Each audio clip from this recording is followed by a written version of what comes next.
오늘 우리 전하는 말씀은 누가복음 17장 11절에서 19절까지 말씀입니다. 누가복음 17장 11절에서 19절 한 절씩 교독하겠습니다. 예수께서 예루살렘으로 가실 때 사마리아와 갈릴리 사이로 지나가시다가 한 마을에 들어가시니 나병 환자 10명이 예수를 만나 멀리 서서 소리를 높여 이르되 예수 선생님이여, 우리를 불쌍히 여기소서.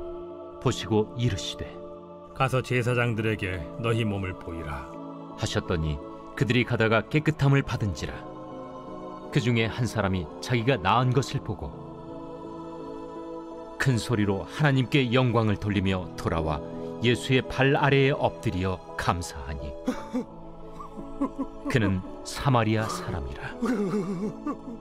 10사람이 다 깨끗함을 받지 아니하였느냐? 그 9은 어디 있느냐? 이 이방인 외에는 하나님께 영광을 돌리러 돌아온 자가 없느냐? 일어나 가라. 내 믿음이 너를 구원하였느니라. 아멘.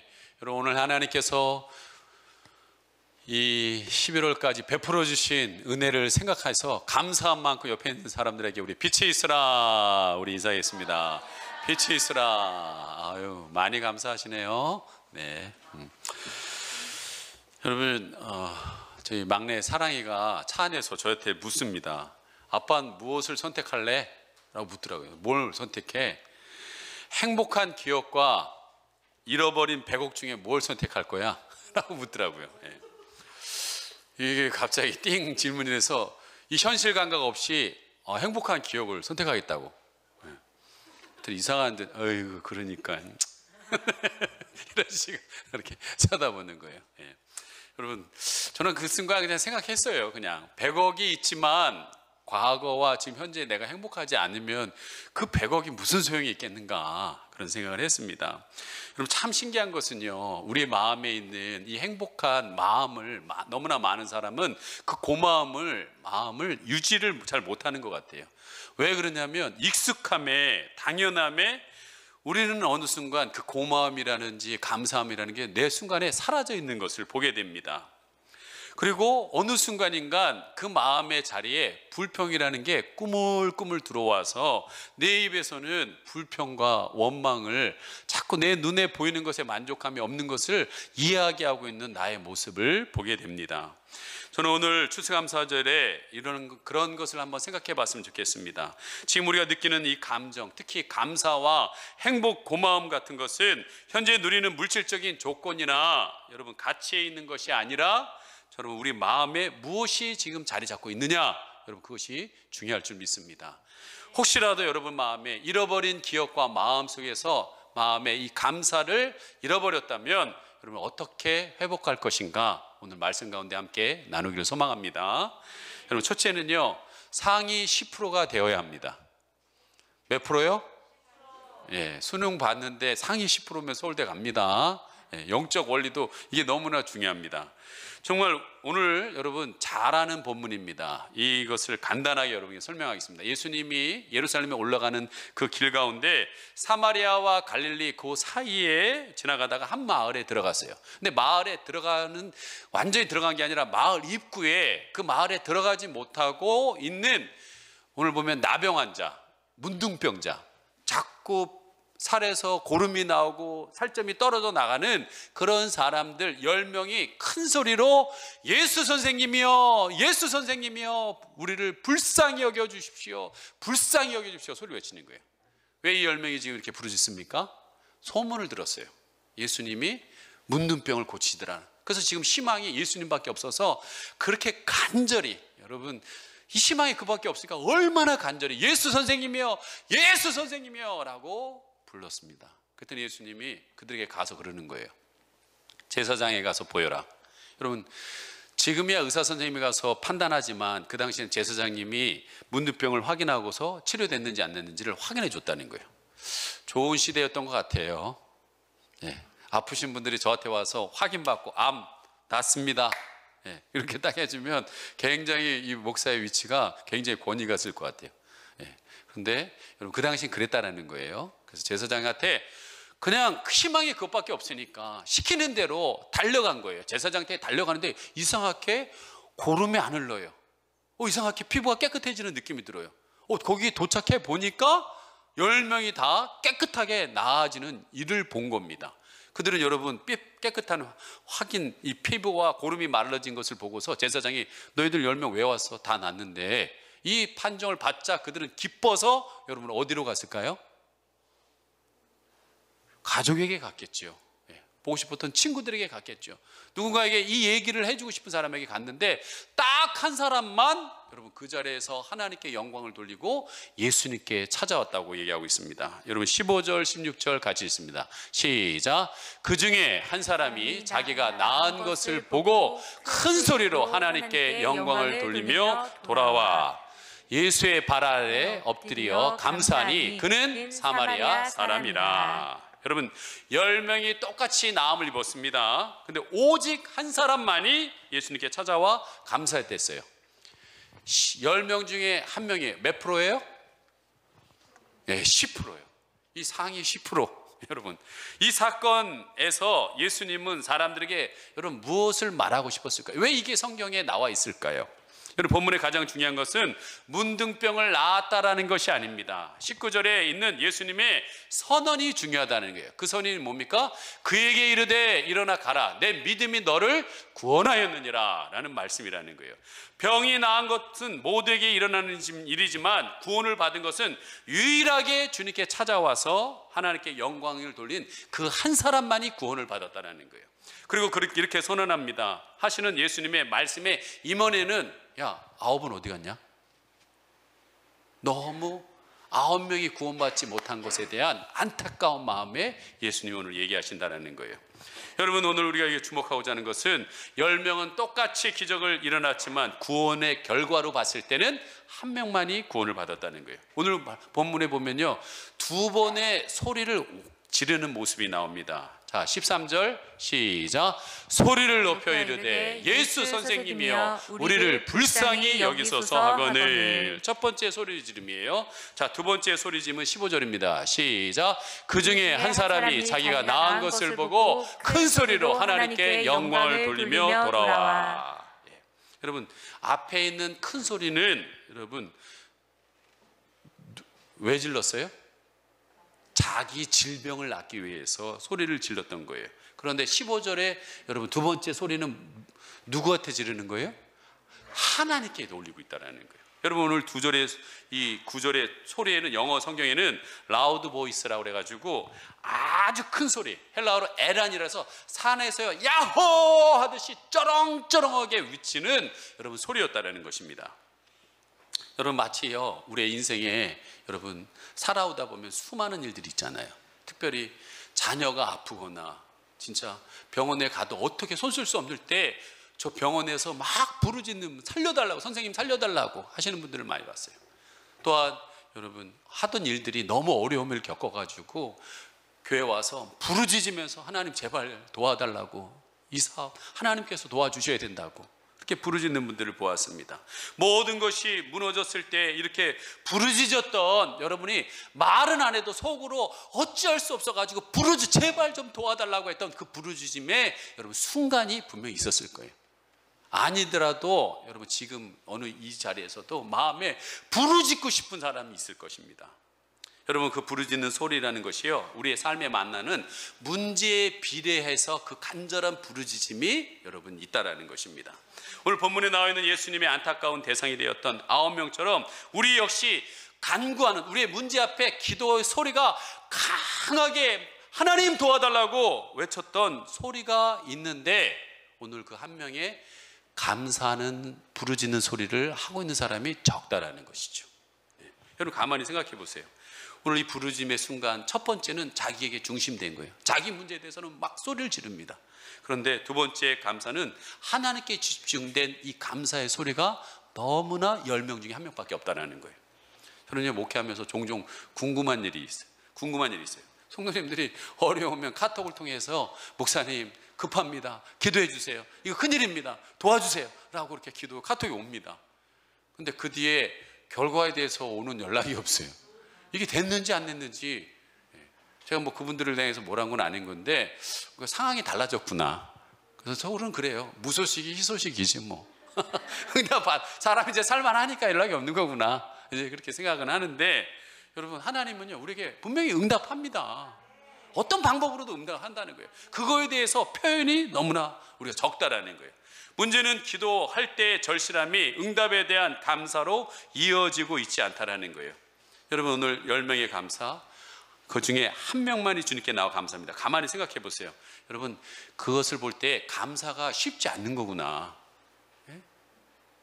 10%만 했다니까요. 기도가 이루어지면 감사의 마음보다 자신에게 일어난 일을 여러분 자랑하고 싶다는 거예요. 이런 마음이 먼저 든다라는 거예요. 제가 지난주 월요일 날 고향 친구를 만났습니다. 정말 10년 만에. 근데 10년 전에 저는 교회를 개척했고 그 친구는 출판사를 시작했습니다. 어린이용 책을요.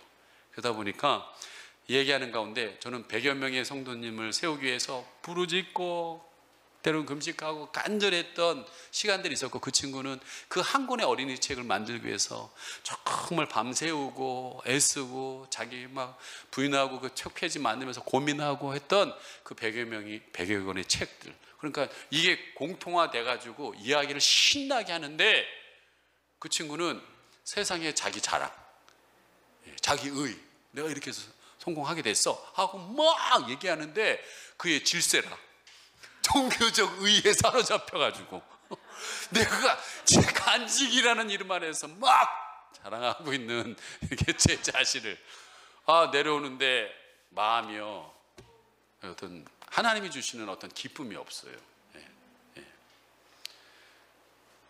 여러분 예수님께 나와 고침받은 사람들 모두가 왜 감사하고 싶지 않겠어요?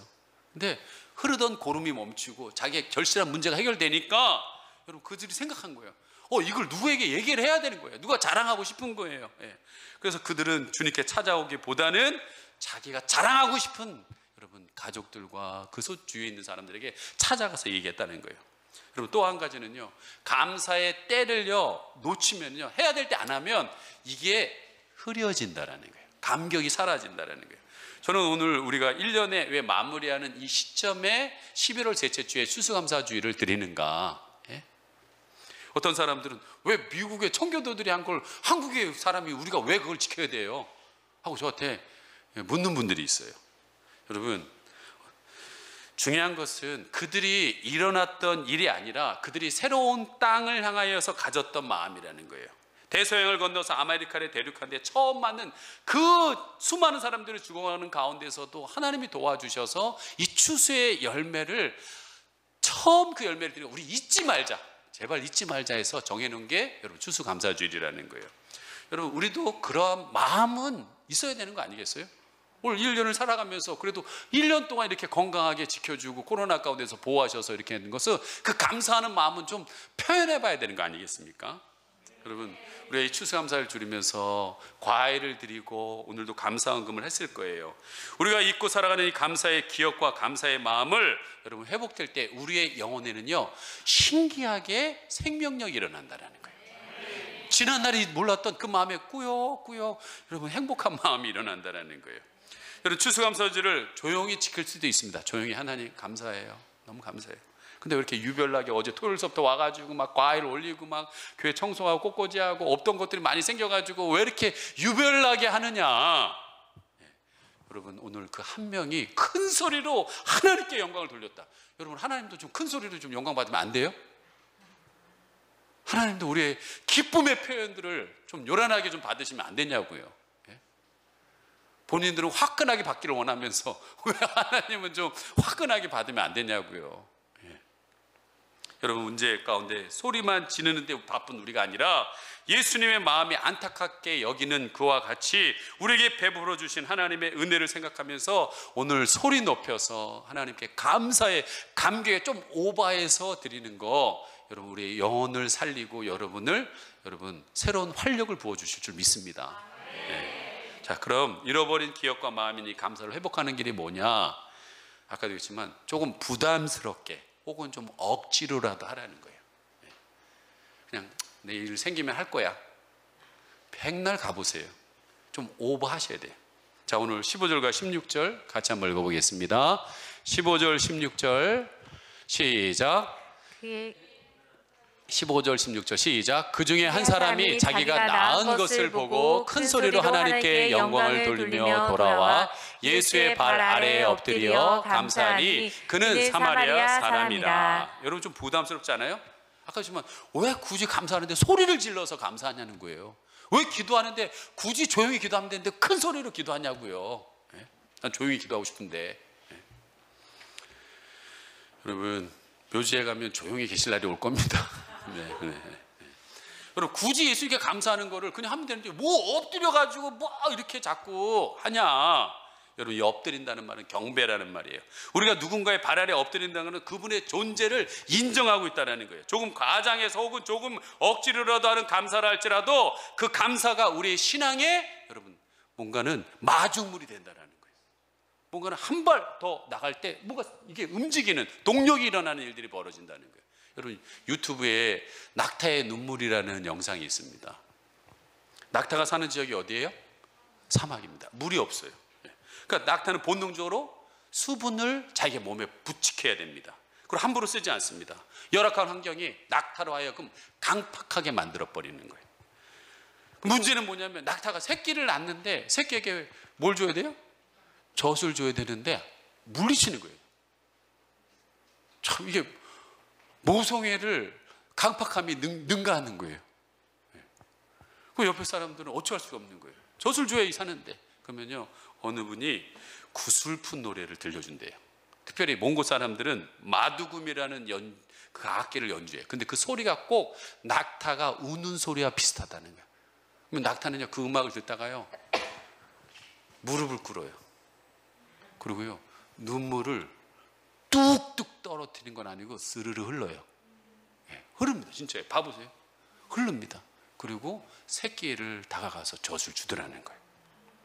놀라운 일이죠. 여러분 낙타의 강폭함이 무너집니다. 환경으로 굳어졌던 그 마음이 무너지고 시작한다는 거예요. 여러분 우리 모습을 보십시오.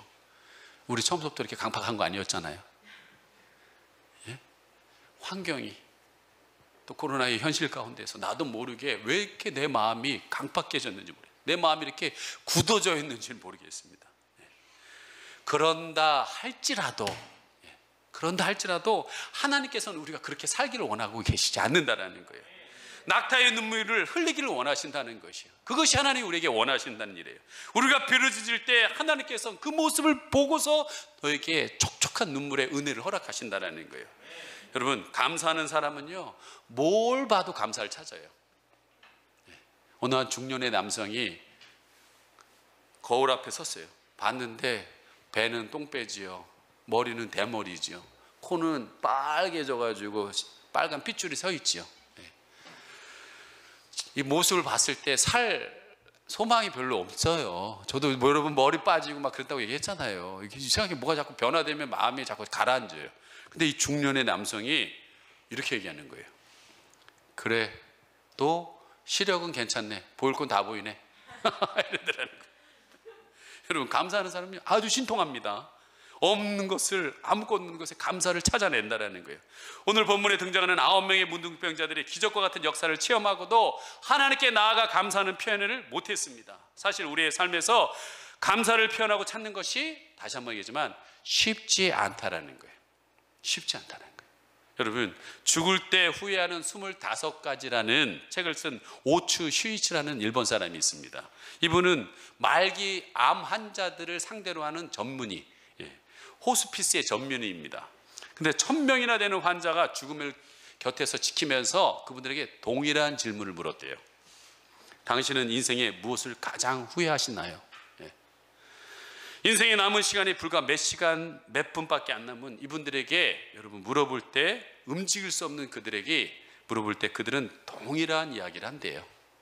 그게 뭐냐면 고맙습니다, 감사합니다 라는 말을 하신대요. 통장번호 비밀은 뭐고 아파트는 네가 물려받아라. 그거는 좀 살만할 때 얘기하는 거예요. 이제 숨이 까딱까딱하고 죽어갈 때는 반드시 얘기한대요. 미안하다고. 그리고 마지막 숙망할 때는 고마웠다고 이렇게 얘기한대요. 여러분, 토레이 목사님은요, 감사의 충만이 성령의 충만이라고 했어요. 여러분, 뭔가 교회 와서 기도 많이 해가지고 뭔가 은혜 막 뭐가 뜨겁게 뭘 받는 게 중요한 게 아니라 지금 여러분이 감사하면요, 여러분 하나님의 은혜가 지금 충만하신 거예요.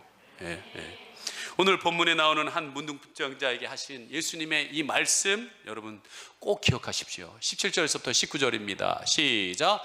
예수께서 대답하여 이르시되 열 사람이 다 깨끗함을 받지 아니하였느냐? 그 아홉은 어디 있느냐? 이 이방인 외에는 하나님께 영광을 돌리러 돌아온 자가 없느냐 하시고 그에게 이르시되 일어나 가라, 내 믿음이 너를 구원하였느니라 하시더라. 여기에는 감사하지 못한 사람들에 대한 예수님의 안타까운 마음이 묻어 있습니다. 여러분, 감사에 대한 안타깝긴 하지만 감사한 자에 대한 하나님의 예수님의 축복도 있어요. 그게 뭡니까? 감사한 한 명이 구원받은 역사는 병 나았기 때문이 아니라는 거예요. 지금 여러분이 기도한 그 기도의 응답 때문이 아니라는 거예요. 그것을 가지고 병 나은 것을 감사할 때 구원이 임했다라고 분명히 얘기하고 있습니다. 자, 마지막은 잃어버린 기억과 마음인 감사를 회복하는 길이 무엇이냐? 여러분, 새로운 방식의 감사를 해야 합니다. 오늘 본문에 보니까 감사는 조건이 아니라 감사는 삶의 방식이고 결단이라는 거예요. 오늘 본문 18절에 예수님이 왠지 이방인을 좀 강조하듯이 얘기합니다. 이 이방인 외에는 하나님께 영광을 돌리러 돌아온 자가 없느냐? 라고 약간은 책망하듯이 얘기합니다. 여러분, 이스라엘 사람들인 유대인과 이방인은 그들이 생각할 때 선택받은 자, 선택받지 못한 자, 구원받은 자, 구원받지 못한 자, 좀 표현한다면 금수저, 흙수저, 그런 조건으로 그들에게 구원이 임한 게 아니라는 것을 얘기하고 있습니다. 그렇다면 여러분, 삶의 방식이 중요하다는 거예요. 재미있는 이야기 하나 해드리도록 하겠습니다. 여러분, 곱게 난 길은 하나도 없다. 곱게 난 길은 하나도 없다 라는 책을 쓴 백영락 목사님이 이런 책을 썼는데요, 그 책에 보면은 한샘 치고라는 집사님이 한 분 나옵니다. 뭘 치고요? 고스톱 치고가 아닙니다. 한샘 치고예요. 이 집사님은 모든 것을 살 때 한샘 치고 계산하는 법이 있다고 합니다. 이를테면 가족들이 사과를 만족스럽게 먹으려면 10개를 정도로 사야 한다고 하면, 그러면 그 집사님은 10개를 먹었다 셈 치고 5개만 산다는 거예요. 가족들에게 이렇게 얘기해요. 우리가 사과 10개를 사야 만족할 만큼 먹을 수 있지만 10개를 먹었다 셈 치고 5개만 먹자. 그리고 사과 5개 없어서 못 먹는 사람들이 많다. 이게 집사님의 철학인 거예요. 아이들이 이렇게 말하면서 사과 5가 값을 모으는 거예요. 그러다 하나님이 감동 주시는 그 일이나 사람에게 이렇게 나눠주는 일을 하고 있습니다. 이분은 큰 회사의 이사입니다. 그리고 늘 자석버스를 타고 출근합니다. 그런데 문득 자석버스를 셈 치고 조금 일찍 일어나서 일반 버스 타고 가자라고 생각이 들었습니다. 그러고는 버스비의 차액으로 남을 도는데 사용했다라고 결심했어요. 근데 늘 다니는 그 육교 있잖아요. 육교를 건너는데 늘 거기 가서 뭐 좌석버스를 탔는데, 여러분, 그 일반 버스를 타야겠다라고 하는 결심하는 그날 여러분 그 육교를 가는데 안 보이던 분이 보이는 거예요. 그게 누구냐? 소경 거지가 거기 앉아 있었던 거예요. 전에도 다녔는데 못 봤던 거죠. 근데 마음에 뭐가 왔어요. 그래서 이 차액을 도와줘야겠다고 주머니에 손을 넣어서 동전을 꺼내서 드리려고 하다가 이건 아니지, 그런 마음이 든 거예요. 그래서 그분은 다시 육교로 내려가서 여러분 편의점에 가게에 가가지고 빵하고 우유를 사가지고 왔습니다. 그리고 소경 거지 그 앉아있는 분한테 쭈그리고 앉아가지고 손을 따뜻하게 잡았는데 이 거지의 손이 너무나 굳은 살로 투박하였고 제대로 씻지 않아서 때가 덕지덕지 묻어 있더라는 거예요. 근데 이분이 손을 잡고 이런 얘기를 했어요. 선생님, 이 추운 날 식사도 못 하셨을 텐데 여기 우유와 빵을 사왔으니까 맛있게 드세요 하고 이렇게 드린 거예요. 드세요. 그러자 기적이 일어났습니다. 소경 거지의 눈이 뜬 거예요. 동그랗게 눈을 뜨는 거예요.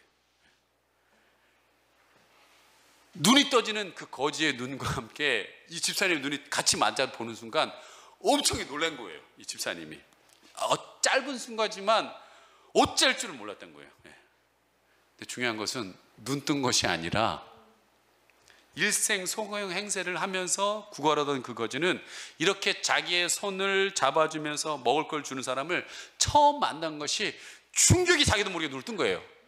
충격이 자기 눈을 뜬 거예요. 눈 감고 있어야 되는데 눈이 떠진 거예요. 누구지? 그러고 쳐다보다가 눈 떠진 거예요. 처음에 집사님은 기적이 일어난 줄 알았지만 이내 상황을 파악하고 더 미안한 마음을 가지게 되었습니다. 거지는 자신을 진정으로 인격적으로 대한 사람을 처음 만난 겁니다. 또 한 번은 이 집사님의 처남이 서울대 경제학과를 나와서 사업이 크게 했어요. 근데 잘 나갈 때는 강남의 큰 아파트를 살면서 떵떵거리며 살았습니다. 그러나 경제가 어려워지고 사업이 부도가 나서 하루아침에 길거리에 나앉게 됐어요. 그래서 이 한샘 치고 집사님이 가족들을 다 모았습니다. 지금까지 우리는 60평 아파트에서 살면서 편안함을 누렸다. 근데 처남의 가족은 지금 거리에 나가 앉게 되었다. 우리 60평 아파트에 살았다 치고 30평으로 아파트를 옮기면 어떨까? 가족들이 물었어요. 뭐 아내야 자기 동생이고 가족이니까 당연히 찬성하지요. 고맙지요 뭐. 근데 자식들이 이걸 쉽게 동의할 문제는 아니잖아요. 근데 놀랍게도 아버지가 이 한샘 치고의 이 철학을 알고 있기 때문에 가족들은 거기에 동의합니다. 그래서 60평에서 30평으로 옮겨서 잘 살고 계신데요. 물론 여러분 처남의 사업도 다시 일으켜서 여러분 지금은 잘 살고 있다는 거예요. 여러분 이 한샘 치고 집사님을 통해 우리가 깨닫는 것은 돈이 남아서가 아니라는 사실입니다. 그렇다고 해서 마땅히 누려야 할 것을 다 포기하고 나는 우리 다 내려놓고 다 돕는다 그런 식이 아니라는 거예요. 자기 것을 유지하면서 남을 잘 돕는 그런 모습을 보여주고 있다는 거예요. 저는요 이 글을 보면서 이 또 하나의 새로운 방식이 우리의 삶에 필요하겠구나라는 생각이 들었어요. 여러분 이렇게 과일도 갖고 오고 쌀도 갖고 오시는 분이 있는데 작년에 이어서 이 소중한 쌀을 좀 많이 갖고 오신 성도님이 있습니다. 작년에는 80호를 어려운 목사님들을 도왔어요. 그리고 올해는 4kg짜리 100개를 갖고 왔습니다. 여러분 요즘 쌀값 비싸죠? 그 다음에 10kg짜리 50개를 갖고 왔습니다. 그래서 제가 이걸 어떻게 할까 이렇게 고민을 했어요. 근데 하나님이 제 마음에 기준을 잡아주더라고요. 첫째는 이 10kg짜리 50개는 선교사님을 도와야겠다. 우리 금요일날 여러분들 보셨지만 코로나로 돌아오셔서 걸 데가 없는 분들이 너무나 많이 있다라는 거예요. 근데 어제 참 감사한 것은 2월 첫째 주에 이집트로 떠나는 선교사님 가정이 왔어요. 근데 그 가족의 식구가 몇 명인 줄 아십니까? 10명이. 물어봐요. 혼자 다 낳냐고. 네, 혼자 8명 다 낳았어요. 우리 유미가 그러더라고요. 난 5명 낳는 것 때문에 고민했는데 어제 그분 선교사님 부인 만나고 자기는 확신했대요. 나 그냥 5명 낳는다. 유미가 확신했대요. 네. 그래서 제가 물어봤어요. 2월 첫 주에 가시면 12월 1월 이 10명이 밥을 먹는 거잖아요. 그래서 이거를 많이 드시겠네요. 얼마나 드리면 좋을까요? 그랬더니 의외로 애들이 많이 주중에는 왜 멀리 이렇게 뭐 학교 다른 데도 다니고 그래서 흩어져 있대요. 그래서 주말만 와서 먹기 때문에 그렇게 많이 필요하진 않고 2포만 주시면 됩니다. 그래서 10kg짜리 2개를 드렸어요. 그래서 제 마음에 더 확신했어요. 그래, 선교사님들을 돕자. 두 번째는 전도하는 데 사용해야겠다. 요즘 많이 지금 전도가 되고 있어요. 지금 교회에 자꾸 이렇게 사람들이 늘어나잖아요.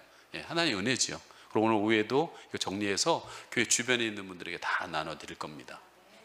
근데 이거는 어떻게 보면 교회와 저의 목사인 생각이에요. 제 중심에서 생각한 거고요. 좀 새로운 방식을 해봤으면 좋겠다는 거예요. 그 새로운 방식이 뭐냐? 교회와 목사가 정한 게 아니라 여러분에 의해서 아까 얘기했던 4kg짜리 100개를 여러분에 의해서 사용되기를 소망합니다. 예. 저는 여러분 주위에 누가 힘든지 누가 필요한지 저는 몰라요. 근데 여러분은 아십니다. 그렇죠? 예. 그래서 그분들을 향하여서 들고 가기도 아주 좋습니다. 그래서 꼭 가난한 분이 아니라도 예? 여러분 셀 리더분들에게 말씀하시고 쌀을 들고 와서서 여러분 영적인 소경되신 분들이 있다면 여러분 찾아가서 아까 한샘 치고 집사님처럼 기도하고 나면 여러분 그분의 손을 잡고 뭐라고 얘기할 것이 생각날 거예요. 예, 진심 어린 그 말을 해주시고 여러분 손을 잡아주시기 바랍니다. 누가 알겠습니까? 그의 눈이 영적인 눈이 떠질지 모르는 겁니다. 여러분 오늘 10%의 감사와 90%의 잃어버린 감사의 차이는 무엇이냐? 그들에게 일어난 병 고침이 아니라는 거예요. 병 고침 받은 거에 대한 여러분 어떤 반응을 받는 거예요. 여러분이 한 1년간에 하나님께 받으신 응답들이 있을 것입니다. 그게 중요하긴 하지만 더 중요한 건 여러분 그거에 대한 반응이라는 거예요. 여러분 저는 오늘 본문 18절에 제 마음을 끌었던 한 구절이 있습니다. 다시 한 번만 읽어보겠습니다. 18절 시작. 이방인 외에는 하나님께 영광을 돌리러 돌아온 자가 없느니라 라고 했습니다. 영광을 돌리러 돌아온 자가 없다고 했어요. 무슨 의미입니까? 자신에게 일한 일을 돌아보고인데 야 그때 하나님께서 나를 이렇게 돌아와 주셨구나. 그걸 내가 너무 잃어버렸구나. 그러면서 그때 하나님 주신 은혜를 생각하면서 오늘 이 자리에 나와서 여러분 찬양을 드리고 예배 드리는 그 사람, 그 영광을 돌리는 그 한 사람, 그리고 앞으로 살아갈 날이 막막하고 힘이 들고 또한 내 마음이 어떻게 될지 몰라서 잃어버린 이 감사의 마음을 회복하여서 하나님이 그래도 나를 도와주실 거야, 인도하실 거야 라는 기대를 가지고 영광 돌리기 위해서 오늘 이 자리에 나와서 예배 드리는 그 한 사람에게 오늘 예수님이 똑같은 얘기 하실 거라고 생각해요. 그에게 이르되 일어나 가라, 내 믿음이 너를 구원하였느니라. 여러분 오늘 우리 함께 부르는 찬양이 있습니다. 함께 찬양하면서 잃어버린 기억과 마음인 감사를 회복하는 시간이 되기를 소망합니다. 시험님께 감사해. 시험이 닥쳐올 때 주께서 인도하시니 두려움 없네. 또 감사해. 고통이 찾아올 때 주께서 지켜주시니 승리하리라. 우리 함께 찬양하면서 기도하겠습니다.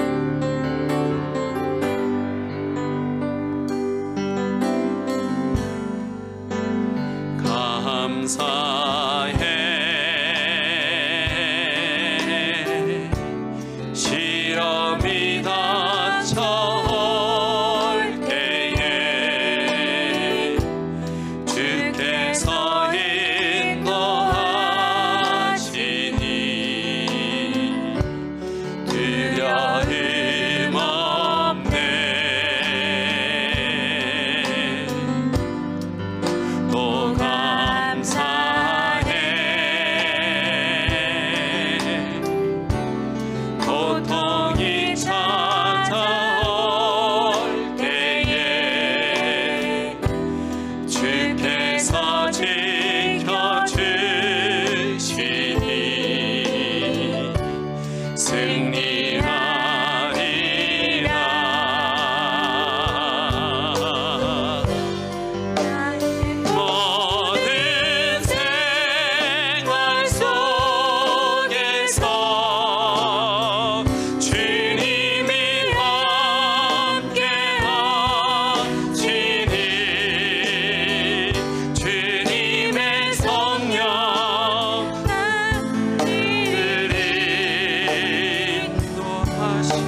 기도하기를 원합니다.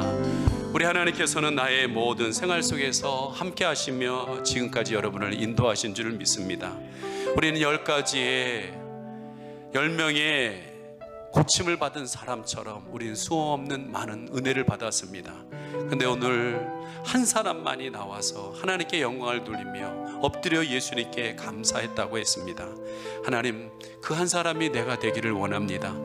왜 내 마음은 이렇게 굳어졌습니까? 왜 이렇게 하나님 광팍해졌습니까?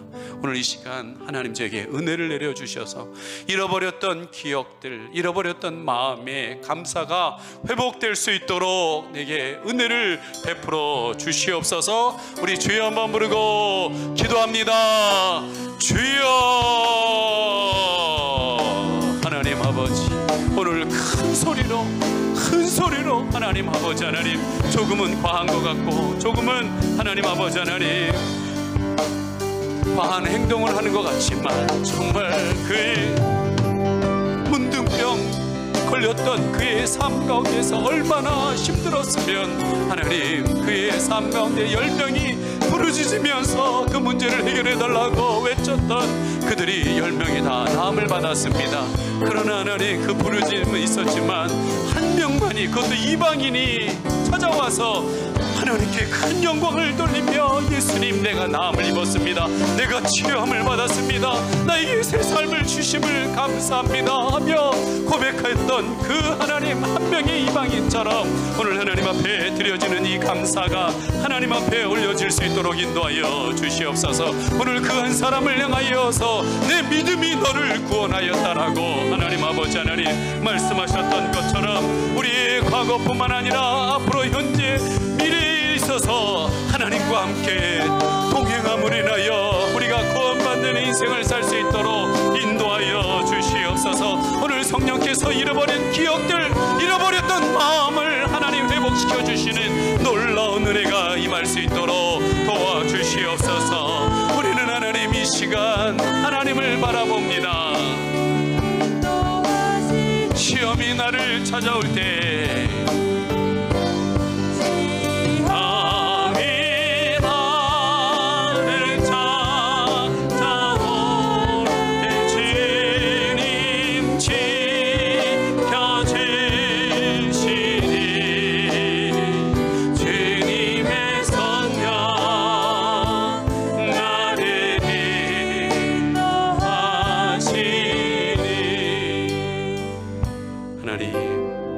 이 시간 잃어버린 기억들 가운데 잃어버린 마음인 감사의 마음이 성령님께서 오셔서 회복시켜 주실 줄 믿습니다.